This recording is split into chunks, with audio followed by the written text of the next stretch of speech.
Children, welcome back to your channel study with Poonam ma'am. तो class 6 बेटा जी history का chapter 5 what books and various tell us, यानी कि हमें जो बुक्स हैं, हमें जो कब्बे हैं, ये क्या बताती हैं। तो सबसे पहले इंट्रोडक्शन पढ़ लेते हैं। मैरी इन द लाइब्रेरी, ठीक है। अब यानी कि लाइब्रेरी मीन्स पुस्तकालय। हिंदी में वर्ड्स बोलने से उसका बिल्कुल मीनिंग निकल के आ जाता है कि पुस्तक की जगह होनी चाहिए, यानी पुस्तकालय, लाइब्रेरी, जहां बहुत सारी बुक्स होती हैं। तो मैरी जो है लाइब्रेरी में जाती है, उसे कैसा लगता है ये इसमें बताया गया है।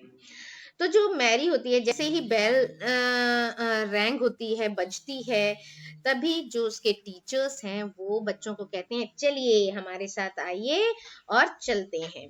तो आज वो कहाँ जा रही थी? पहली बार लाइब्रेरी जा रही थी, पुस्तकालय जा रही थी।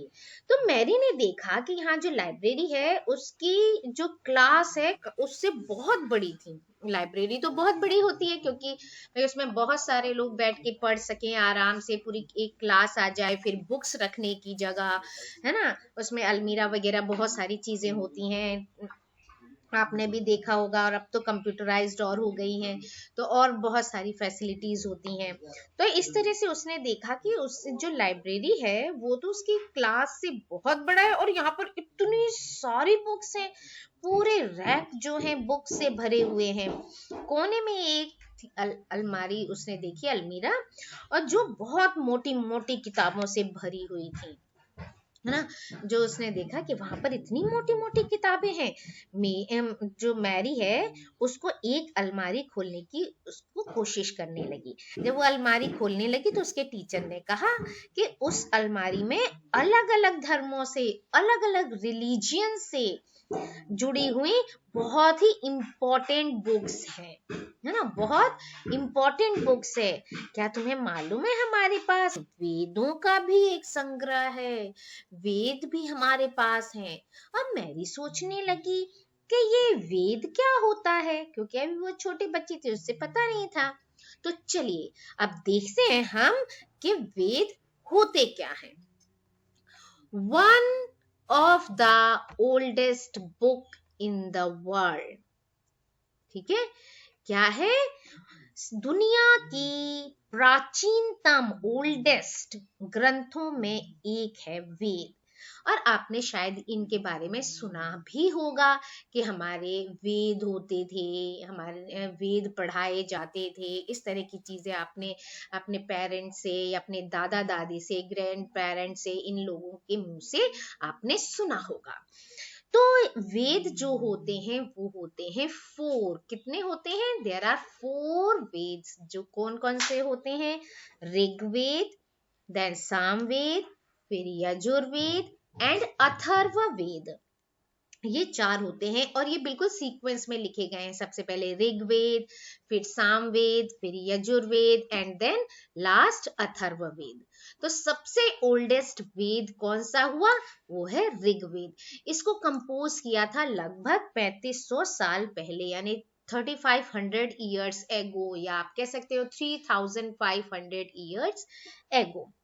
ऋग्वेद में कितने हाइम्स हैं या कितनी प्रार्थनाएं हैं, कितने श्लोक हैं? 1000 से भी ज्यादा, ठीक है, 1000 से भी ज्यादा इसमें श्लोक या प्रार्थनाएं हैं, या हाइम्स जिनको कहते हैं वो हैं, जिनको क्या कहा गया है? सूक्त। सूक्त या वेल सेड। सूक्त मीन्स जैसे आप संस्कृत में भी पढ़ते हैं ना, सूक्ति बोध, है ना, जिसमें क्या होते हैं? श्लोक हैं, उसमें मॉरल वैल्यूज से रिलेटेड श्लोक होते हैं कि हमें शिक्षा दी जाती है। तो सूक्त का मतलब होता ही ये है कि अच्छी तरह से बोला गया, बहुत अच्छी तरह से बोला गया, यानी शिक्षा दी जाती थी उन हाइम्स में, उन श्लोक्स में।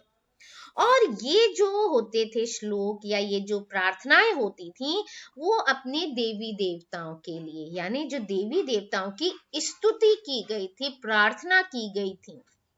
तो भगवान से तो हम अच्छा अच्छा ही बोलेंगे, तो इसीलिए ये अच्छी अच्छी चीजें उसमें है। इनमें से 3 देवता बहुत इंपॉर्टेंट थे उस समय, अग्नि, अग्नि जो कि किसके देवता हैं, वो आग के देवता हैं। दूसरे थे इंद्र, इंद्र किसके देवता हैं, युद्ध के देवता हैं। और एक है सोम, सोम क्या होता है, एक तरह का प्लांट है, एक तरह का पौधा है जिससे एक खास पीने की पदार्थ बनाई जाती है, स्पेशल ड्रिंक प्रिपेयर किया जाता है इस पौधे से। तो ये तीन चीजें बहुत इंपॉर्टेंट थी, ये तीन चीजें मीन्स ये तीन देवता बहुत इंपॉर्टेंट थी।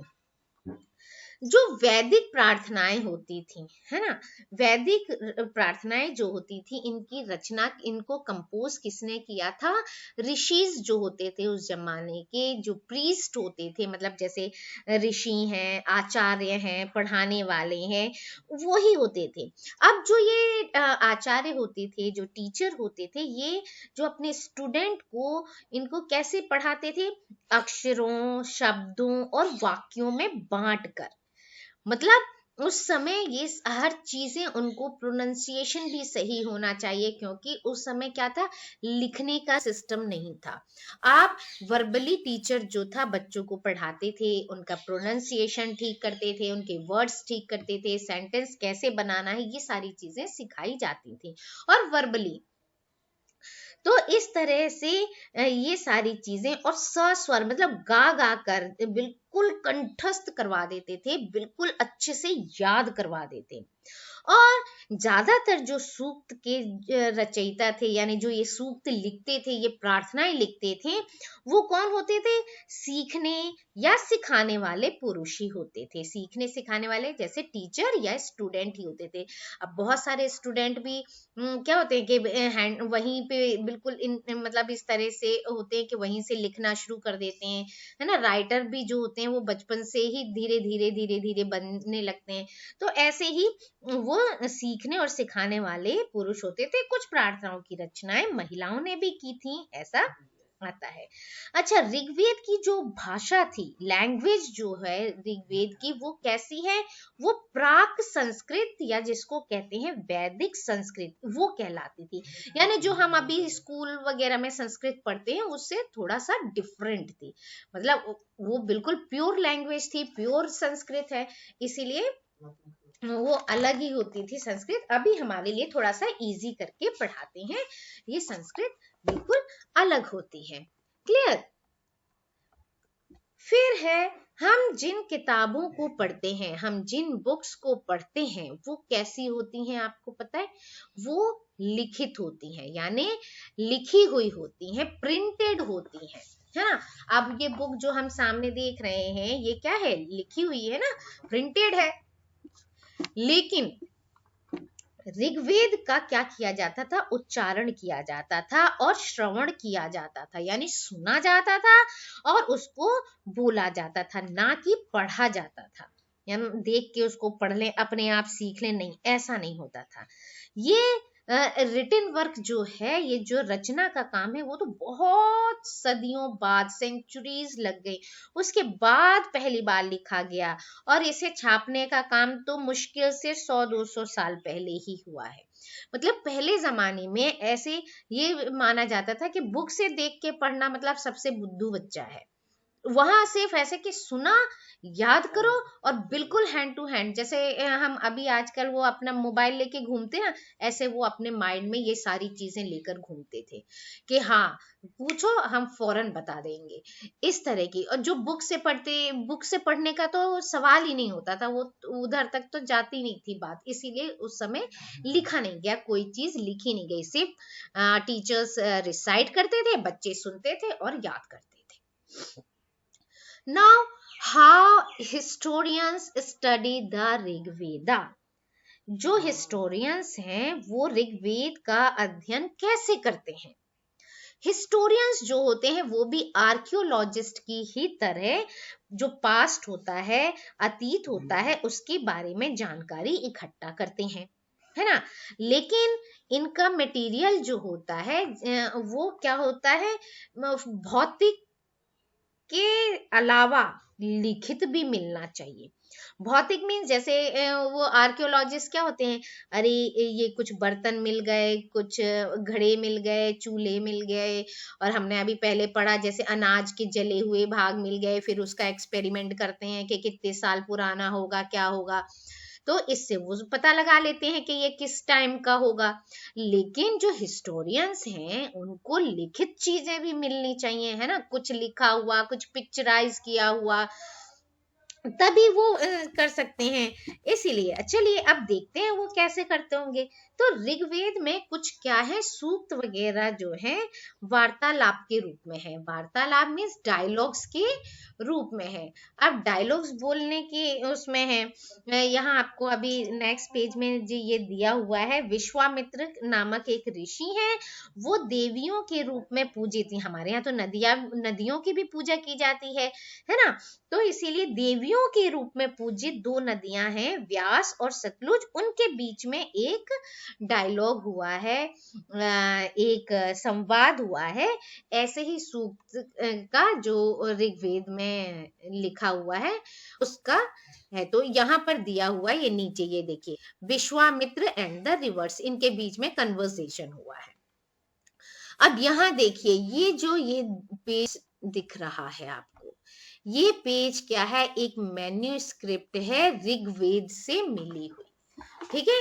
ऋग्वेद से ये क्या है, एक पांडुलिपि जिसे कहते हैं, मैन्युस्क्रिप्ट जिसे कहते हैं, उसका एक पेज है।